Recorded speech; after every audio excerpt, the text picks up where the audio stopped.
Assalamualaikum warahmatullahi wabarakatuh. Semangat pagi dan salam sehat buat anak-anakku semua.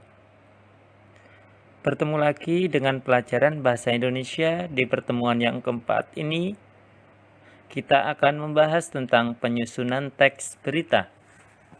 Di pertemuan pertama kita sudah mempelajari tentang pengertian teks berita, jenis-jenis teks berita, serta unsur-unsur teks berita. Di pertemuan kedua, kita sudah belajar membuat simpulan teks berita, tanggapan teks berita. Dan di pertemuan ketiga kemarin, kita belajar tentang struktur teks berita dan kebahasaan teks berita.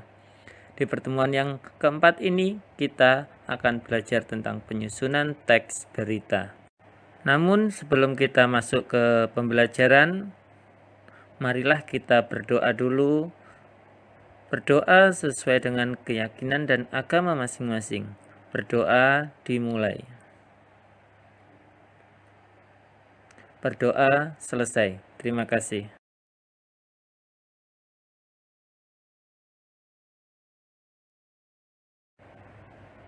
Baiklah Nana, sekarang kita akan mempelajari tentang kompetensi dasar 4.2, yaitu menyajikan data dan informasi dalam bentuk berita secara lisan dan tulis dengan memperhatikan struktur, kebahasaan atau aspek lain, lafal, intonasi, mimik, dan kinesik.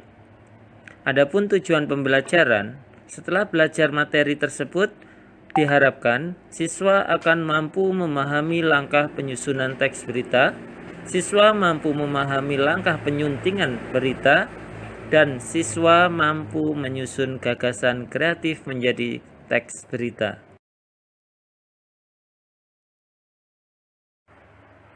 Baiklah Nana, sekarang kita masuk ke pembahasan pertama, yaitu tentang langkah penyusunan teks berita. Sebelum kalian membuat atau menyusun sebuah teks berita, kalian harus tahu langkah-langkahnya agar berita yang kalian buat benar dan baik. Adapun langkah penyusunan teks berita yang pertama yaitu memilih peristiwa atau kejadian terbaru atau terkini. Kemudian yang kedua, mengumpulkan informasi yang mendukung. Dalam mengumpulkan informasi yang mendukung ini, kalian bisa menemui seseorang atau yang berkaitan dengan apa yang kalian beritakan. Namun, sebelum kalian mewawancarai seseorang, kalian susun dulu adik Simba atau 5W1H. Kalian buat beberapa pertanyaan terkait dengan apa yang akan kalian beritakan. Agar nanti ketika kalian bertemu seseorang yang berkaitan dengan apa yang kalian beritakan, kalian bisa langsung menanyakan dengan apa yang sudah kalian tulis. Kemudian, langkah penyusunan teks berita yang ketiga adalah menyusun berita. Setelah kalian mendapatkan informasi-informasi yang mendukung, kalian bisa menyusun sebuah berita tersebut. Kemudian yang terakhir yaitu menentukan judul. Setelah berita selesai kalian buat, kemudian kalian rangkum menjadi sebuah judul berita.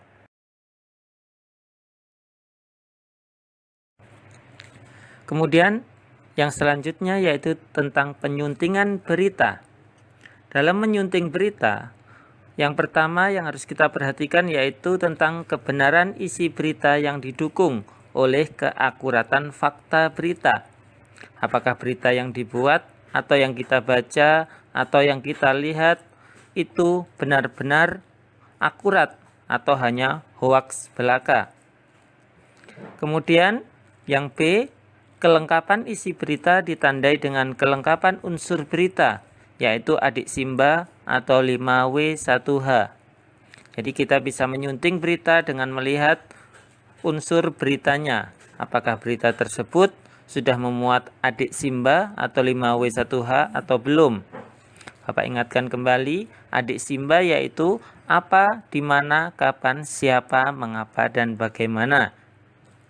Kemudian yang C, struktur penyusunan berita dimulai dari bagian penting ke bagian yang kurang penting.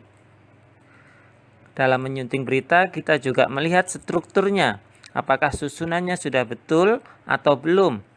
Dimulai dari yang paling penting, yaitu dari judul, kemudian kelet berita, kemudian tubuh berita, dan diakhiri dengan ekor berita. Jadi kita harus memperhatikan struktur tersebut. Yang keempat, yaitu penggunaan bahasa terkait dengan penggunaan kalimat efektif, kata baku, ketepatan ejaan, dan tanda baca. Jadi kita dalam menyunting juga bisa memperhatikan tentang kebahasaannya. Apakah kebahasaannya sudah betul atau belum? Anak-anak, tadi kalian sudah mempelajari tentang penyusunan teks berita dan penyuntingan teks berita. Semoga kalian bisa memahaminya. Sekarang yaitu kita masuk ke tugas. Adapun tugas yaitu buatlah teks berita tema bebas. Dalam tugas ini, Bapak minta kalian membuat sebuah teks berita dengan tema bebas. Jangan lupa dalam penyusunan sebuah teks, kalian harus memperhatikan adik Simba, struktur dan kebahasaan teks berita. Adik Simbanya yaitu apa, di mana, kapan, siapa, mengapa, dan bagaimana, itu harus kalian susun dulu sebelum kalian mencari informasi penting ke narasumber yang harus kalian temui. Kemudian setelah mendapatkan adik Simba dan jawaban dari narasumber atau informasi-informasi penting, kalian mulai menyusun sebuah beritanya. Namun dalam menyusun sebuah berita, kalian harus memperhatikan strukturnya. Struktur berita ada 4, yaitu judul berita, lead atau kepala berita, tubuh berita, serta ekor berita. Itu harus ada dalam sebuah susunan teks berita. Dan juga kebahasaan berita perlu kalian perhatikan juga. Kemudian setelah selesai kalian menyusun sebuah berita, langsung tugas dikirim ke Classroom Bahasa Indonesia masing-masing. Adapun batas pengumpulan yaitu tanggal 11 Agustus tahun 2020, yaitu hari Sabtu. Paling akhir pengumpulan hari Sabtu. Bapak berharap kalian bisa sportif dengan tugas-tugas kalian dan bisa belajar bertanggung jawab dengan tugas-tugas kalian. Alhamdulillah, materi hari ini telah selesai. Semoga apa yang Bapak sampaikan bisa kalian pahami, bisa kalian mengerti, dan bisa kalian praktekkan. Cukup sampai di sini materi kita. Sampai ketemu lagi di materi selanjutnya. Dan terima kasih. Wassalamualaikum warahmatullahi wabarakatuh.